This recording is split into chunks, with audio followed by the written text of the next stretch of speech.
දුවේ පුතේ අපි අද මේ වීඩියෝ එකෙන් කතා කරමු ශුද්‍රජීවීන් නිරීක්ෂණය කරන්න මුලින්ම අන්වීක්ෂයක් හදපු පුද්ගලයා ගැන. එයාගේ නම තමයි ඇන්ටෝනි වෑන් ලීවන්හුක්. ඇන්ටෝනි වෑන් ලීවන්හුක් ඉපදුනේ නෙදර්ලන්තයේ කියන රටේ. 1632 අවුරුද්දේ තමයි එයා ඉපදිලා තියෙන්නේ. එයාගේ තාත්තා කූඩ සාදන්නේ. අම්මා ගෘහණියක්. ඇන්ටෝනිට දුවේ පුතේ අක්කලා 4 දෙනෙක් ඉඳලා තියෙනවා. ඇන්ටෝනි කුඩා කාලයේදීම එයාගේ තාත්තා මිය ගිය නිසා කුඩා ඇන්ටෝනි හැදිලා වැඩිලා තියෙන්නේ එයාගේ මාමා කෙනෙක්ගේ ගෙදර. ඉතින් තරුණ වියට ආපු ඇන්ටෝනි විවාහ වෙලා එයාට දුවෙකුත් ඉඳලා තියෙනවා. ඇන්ටෝනිගේ මුල්ම රැකියාව තමයි රෙදි කඩයක් කරපු එක. දවසක් රෙදි මහන්න ගන්න නූල් වල ස්වභාවය බලන්න ඇන්ටෝනි කාචයක් හදලා තියෙනවා.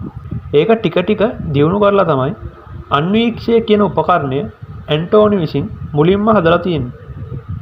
ඉතින් එයා හදපු අන්වීක්ෂ වලින් නිරීක්ෂණය කරද්දි තමයි ශුද්‍රජීවීන් කියලා කුඩා ජීවීන් වර්ගයක් ඇන්ටෝනි දැකලා තියෙන්නේ.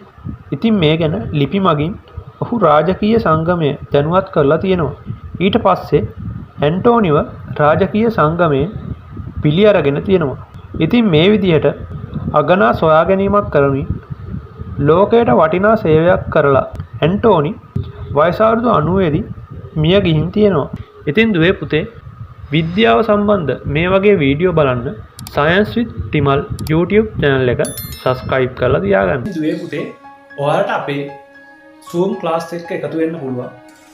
මම මේ වීඩියෝ එකේ පහලින් දාන WhatsApp number එකට ඔයාගේ නමයි, ඔයා ඉගෙන ගන්න ශ්‍රේණියයි, ඔයාගේ පාසලයි, ඔයාගේ ලිපිනයයි මට WhatsApp කරන්න.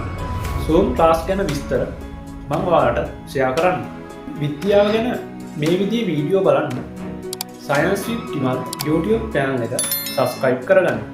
ඔයා විද්‍යාව විෂයට ආස කරන කෙනෙක් නම් මේ වීඩියෝ එකේ description එකේ තියෙන අපේ WhatsApp group එකට එකතු වෙන්න කියලා මම ඔයාලට ආරාධනා කරනවා. මේ වගේම තවත් පාඩමකින් අපි හමු වෙමු. දැනුමෙන් පිරි වීඩියෝ බලන්න දැන්ම Science with Timal YouTube නාලිකාව subscribe කරන්න. Science with Timal Facebook page එක දැන්ම follow කරන්න.